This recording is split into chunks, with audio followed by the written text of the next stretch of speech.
चलिए मित्रों, अद्भुत कथा को आगे बढ़ाते हैं। राजा भर्तरी का एक छोटा भाई था जिसका नाम विक्रम था। राजा भर्तरी के इस तरह के व्यवहार को देखकर राजा का छोटा भाई विक्रम बहुत परेशान रहने लगा।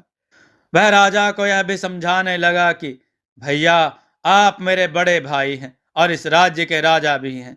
आपका कर्तव्य इस राज्य की रक्षा करना है, परंतु आप एक स्त्री के मोह में पड़ चुके हैं।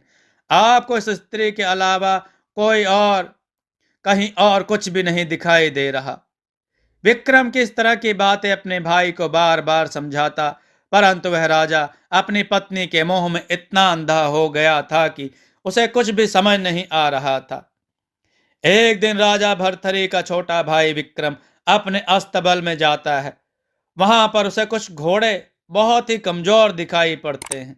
विक्रम उस सैनिक से मिलता है जो उनका ध्यान रखता है और उस सैनिक से कहता है कि इन घोड़ों को अच्छी तरह से भोजन भी खिलाते हैं, फिर भी यह सभी घोड़े दिन ब दिन कमजोर क्यों होते जा रहे हैं। मैं कई दिनों से देख रहा हूं, परंतु दिन पर दिन प्रत्येक घोड़ा कमजोर होता जा रहा है। ऐसा क्यों हो रहा है? इसके बाद वह सैनिक राजा के छोटे भाई विक्रम को बताता है कि महाराज, मैं आपको सच ही बता देता हूं, यह घोड़े दिन पर दिन इसलिए कमजोर होते जा रहे हैं क्योंकि जो हमारी रानी साहिबा हैं, वो रात्रि के 2 बजे इनमें से कोई भी घोड़ा चुनती हैं और उस घोड़े पर बैठकर ना जाने कहां जाती हैं, और सुबह होने पर ब्रह्म मुहूर्त में घोड़े को तेज गति से गुजारते हुए लाती हैं, जिसकी वजह से घोड़े आकर सीधे गिर जाते हैं। इस तरह से सभी घोड़े धीरे धीरे कमजोर होते जा रहे हैं। राजा का छोटा भाई विक्रम सैनिक से यह बात सुनता है तो वह आश्चर्यचकित रह जाता है कि, कि मेरी भाभी इतनी रात को कहाँ जाती है।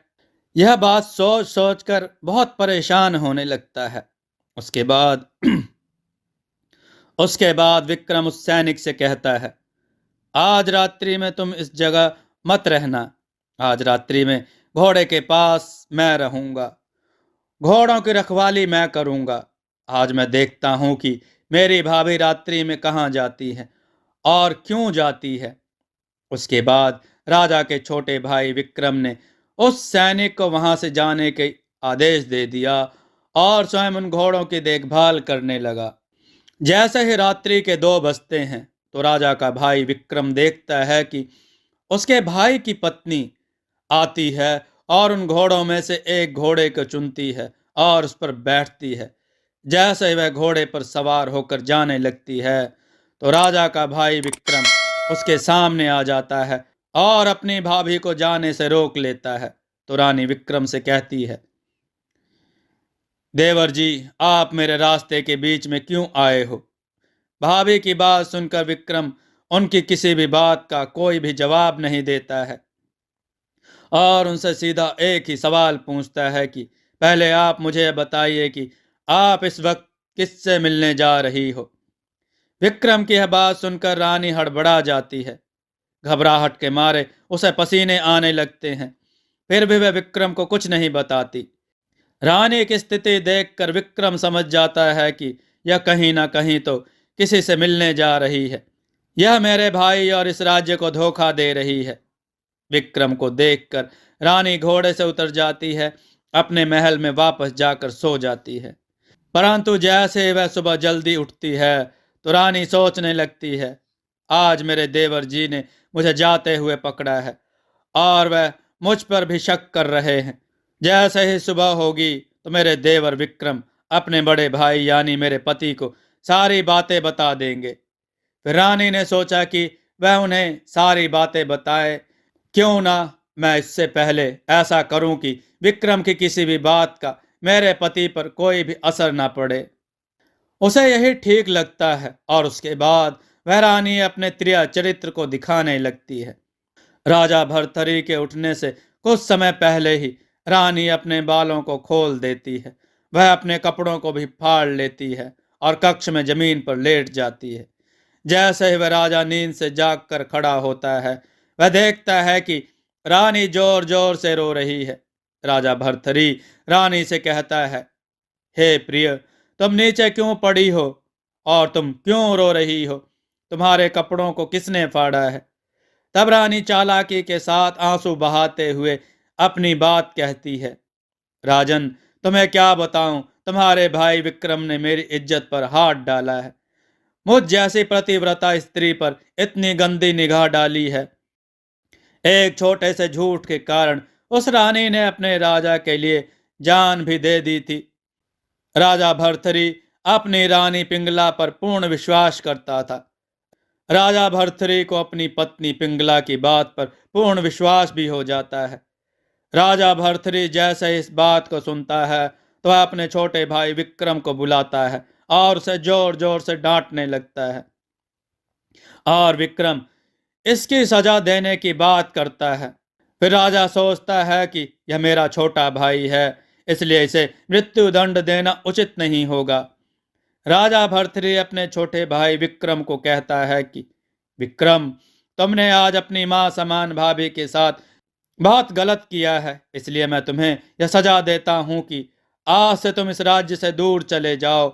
अपने जीवन में कभी भी तुम इस राज्य में वापस मत आना।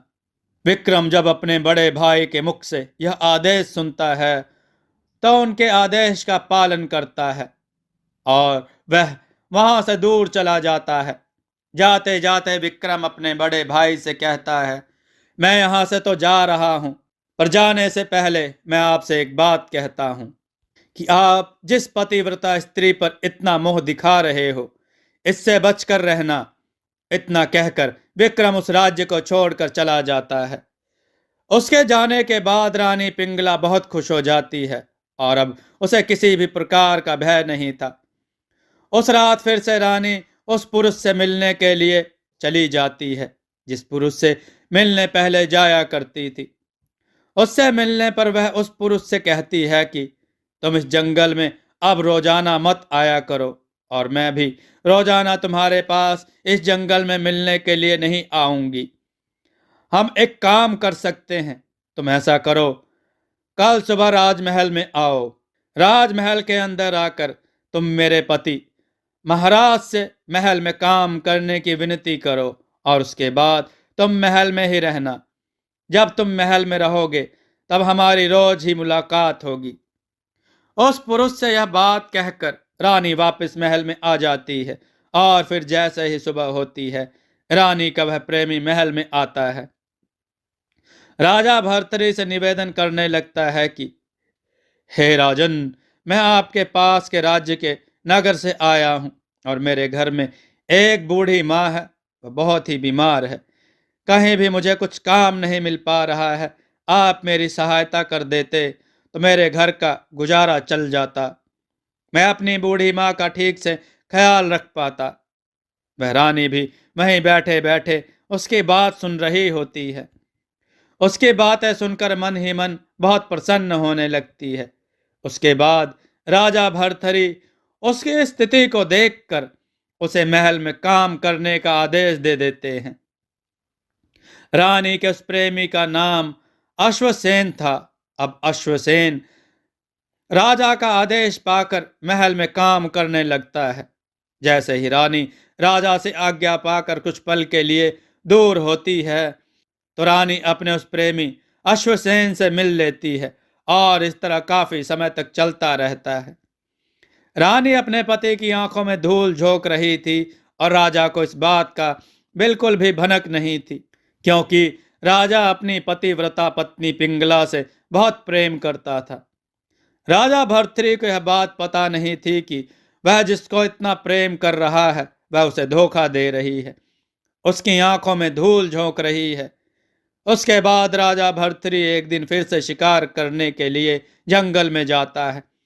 जैसे ही राजा भर्तृहरि जंगल में प्रवेश करता है तो राजा को जंगल में वही तपस्वी संत गुरु गोरखनाथ जी दिखाई देते हैं जिन्होंने रानी पिंगला को जिंदा किया था।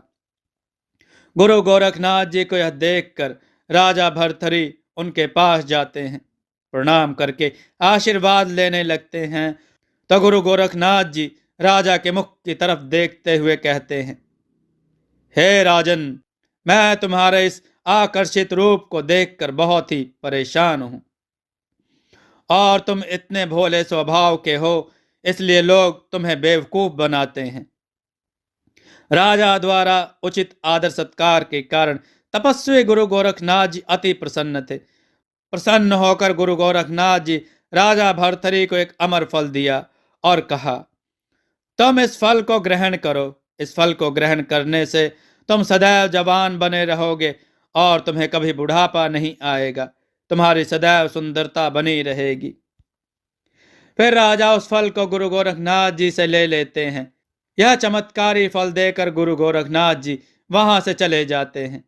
उस फल को लेकर राजा भर्तरी सोचने लगते हैं कि अमर होकर मैं क्या करूंगा, मुझे जवानी और सुंदरता की क्या आवश्यकता है। चूंकि राजा भर्तरी अपनी पत्नी पिंगला पर अत्यधिक मोहित थे, अतः उनके मन में विचार आया कि मेरी पत्नी मुझसे बहुत प्रेम करती है, क्योंकि मेरी पत्नी ने मेरे एक बार झूठ बोलने पर मेरे लिए अपनी जान भी दे दी थी।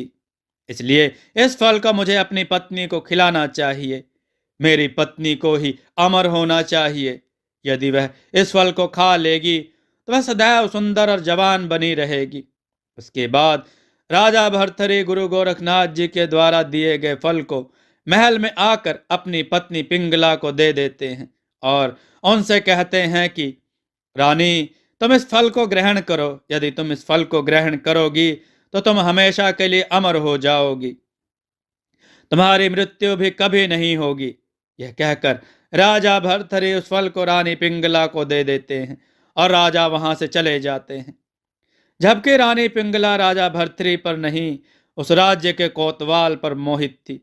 परंतु राजा भर्तरी यह बात नहीं जानते थे। राजा से इस फल को लेकर रानी पिंगला अपने मन में विचार करती है कि इस चमत्कारी फल को खाकर मैं क्या करूंगी, मैं अमर होकर क्या करूंगी, क्योंकि मैं तो अपनी जान से ज्यादा प्रेम अपने प्रेमी कोतवाल को अश्वसेन से करती हूँ। इसलिए इस फल को मेरे कोतवाल अश्वसेन को ही खाना चाहिए और उसे ही अमर होना चाहिए। और उसके बाद रानी पिंगला उस फल को अपने प्रेमी कोतवाल को दे देती है, जबकि वह कोतवाल एक वैश्या से प्रेम करता था और यह बात रानी पिंगला को नहीं पता थी। जैसे ही कोतवाल उस चमत्कारी फल को अपने हाथ में लेता है, तब कोतवाल सोचने लगता है कि मैं अमर होकर क्या करूंगा, मुझे इस फल को नहीं खाना चाहिए। मैं इस फल को अपनी प्रेमिका वैश्या को दे देता हूं, जिससे मैं बहुत प्रेम करता हूं। उसके बाद वह कोतवाल उस फल को वैश्या को देने चला जाता है और वहां जाकर उस वैश्या से कहता है कि तुम इस फल को खा लेना, क्योंकि यह फल बहुत चमत्कारी है। इस फल को खाने से ही तुम हमेशा के लिए अमर हो जाओगी, तुम्हारी मृत्यु कभी नहीं होगी। यह कहकर कोतवाल अपनी प्रेमिका को वह फल देता है और वहां से चला जाता है। उसके चले जाने के बाद वह वैश्या उस चमत्कारी फल को देखकर सोचने लगती है कि आखिर इस फल को खाकर मैं क्या करूंगी, क्योंकि अमर होकर मैं कौन सी सिद्धि प्राप्त कर लूंगी। मुझे इस नरक के समान जीवन से मुक्ति नहीं मिल पाएगी। फिर वह वैश्या अपने मन में विचार करती है कि इस फल की सबसे ज्यादा जरूरत हमारे राजा भर्तरी को है। मुझे इस फल को इस राज्य के राजा को दे देना चाहिए, क्योंकि वह इस राज्य के पालक हैं, वह सबका ध्यान रखते हैं। वैश्या ने सोचा कि जब राजा इस फल को ग्रहण कर लेंगे तो वह सदैव जवान रहेंगे और लंबे समय तक अपनी प्रजा को सब सुख सुविधाएं देते रहेंगे। इसलिए इस चमत्कारी फल के हकदार वही हैं। उस वैश्या को यह बात पता नहीं थी कि एक संत महात्मा ने ही यह फल उस राजा भर्तरी को ही दिया था और राजा भर्तरी ने उस फल को अपनी पत्नी पिंगला को दिया था और उसके बाद रानी पिंगला ने उस फल को अपने प्रेमी कोतवाल अश्वसेन को दिया था और अश्वसेन ने उस फल को अपनी प्रेमिका वैश्या को दिया था। उस फल को देखकर वैश्या यही सोच रही थी, इस फल को मुझे अपने राजा भर्तरी को दे देना चाहिए। वह वैश्या उस चमत्कारी फल को लेकर राजा के महल में पहुंच जाती है। राजमहल में पहुंचकर राजा भर्तरी के पास जाती है और राजा भर्तरी से कहती है कि हे राजन, मैं आपको प्रणाम करती हूँ। और राजा भर्तृहरि से कहती है कि मैं इस दरबार में आज एक बहुत ही अद्भुत और चमत्कारिक चीज लेकर आई हूँ, और यह अद्भुत चीज आप स्वीकार करिए महाराज। मित्रों, कथा का यह भाग आपको कैसा लगा कमेंट में जरूर बताइएगा। आगे की कथा के लिए कमेंट में जरूर लिखिएगा और कमेंट में जय श्री राम अवश्य लिखें। दोस्तों, आपको यह कथा कैसी लगी अपने विचार और सुझाव कमेंट में जरूर दें। हमारी कथाओं को लाइक करें, हमारे चैनल को सब्सक्राइब करना न भूलें। हमारी कथाओं को शेयर जरूर करें जिससे लोगों को अच्छा ज्ञान प्राप्त हो। जय श्री राम भक्तों।